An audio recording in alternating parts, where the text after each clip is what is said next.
This is Brasenose College, Oxford. Here's a plaque unveiled by David Cameron, who's an alumnus who read philosophy, politics, economics here. Okay, opened these buildings on the quincentenary, as in the 500th anniversary of the college. And here we have the hall. The fact that Cameron came here, don't let that put you off. The hall is in the dining room. Do you see? So look, there's Field Marshal Earl Haig, very well known in the early 20th century.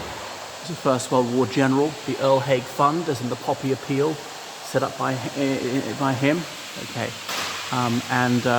there you can see the Royal Coat of Arms up top. So breakfast, luncheon and dinner served here. I've dined here a few times. Obviously you're not obliged to come to meals if you're an undergraduate, postgraduate here. This is high table where the dons eat, but that doesn't go through to the senior common room as in other places. So look, William Smith, the founder of the college, he was at Bishop of Lincoln, Chancellor of the universities and head of the university as well, and some other founders, Sir Richard Sutton and so forth. So distinguished old members of the college.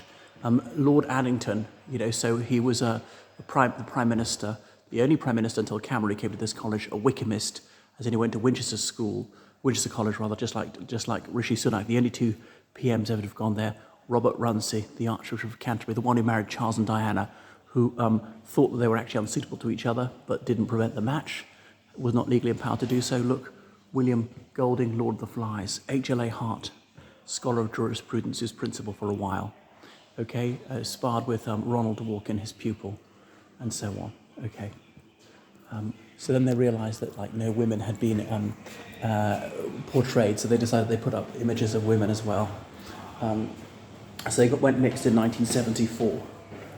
Right, so it's right in the heart of the college. I should have showed you the Brasenose itself.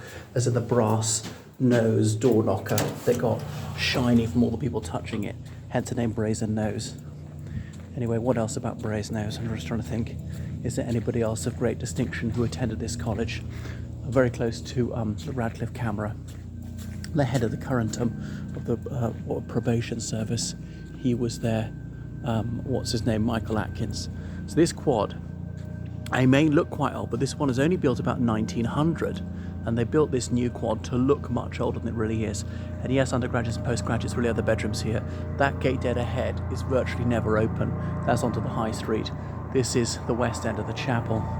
Chapel close to visitors. There's some work going on right now. There you see the Radcliffe Camera, as in the library, which is outside the college. Over there, that huge dome, that's it. Is it open? No, it's closed for renovation. I have been in to see bits of the chapel. And anyway, this is the college's own library. You can see here on the ground floor with the big windows to maximise sunlight.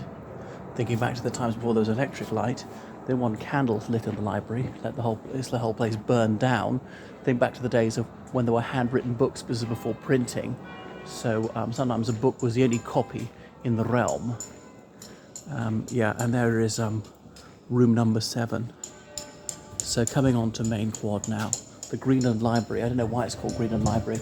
And look, that's an image of the door knocker, the brazen nose, the brass nose that gave its name to Brasenose. Their college magazine is still called the Brasenose. So lecture room 7, and so on. Here we're on to the main quadrangle. Celebrating a rowing victory. Torpid, meaning lazy. What's it got to be lazy? And the names of the 8 oarsmen, okay? And at the colleges, they bumped in a bumping race. And the coxswain at the end, okay? So that's the college coat of arms, very complicated. Look at the mitre of the bishop's hat in the middle. And this is main quad, as in quadrangle. So they always have quadrangles in Oxford. They call them courts in Cambridge. So quad, short for quadrangle. Okay, and then you see more rowing victories chalked up over there. Hello, and look at that sundial thing. Okay, so that's the porter's lodge, as in the main entrance. The porters being security guards, not people who carry stuff, possibly carry drunk undergraduates back to their rooms. That's how I think the derivation of it. So that is a little bit about Brasenose College. And they've obviously got their Fruin Court Annex, they opened in 1997. And that is the gate out. There's the porter's lodge, they're in there. And that is the Radcliffe Camera just beyond. That's out into Radcliffe Square. Anyway, and then it's always worth looking at the ceiling. Look at this up there. They've got coat of arms, the Tudor rose and the bishop's mitre, okay? So they claim to be the friendliest college in Oxford. Welcome to Brasenose and some college benefactors, those who donated from the foundation in 1509 onwards, founded the year that Henry VIII became king. The friendliest college in Oxford. I'm not sure how they can lay claim to that, but what a boast, okay? BNC is known as BNC, Brasenose College. Brasenose is actually one word, right beside the Radcliffe camera. We used to call it the nose sometimes, but they say not open to tourists, so if you're not a prospective applicant, this is as far as you can get. They said prospective applicants are always welcome, so go to the Porter's Lodge and pretend that you want to apply to study here, and they'll let you have a bit of a look of it. We're not going to go up this staircase, but how oldie-worldy does this seem? A slightly wonky, bockety staircase. Okay, that's enough for now. Goodbye.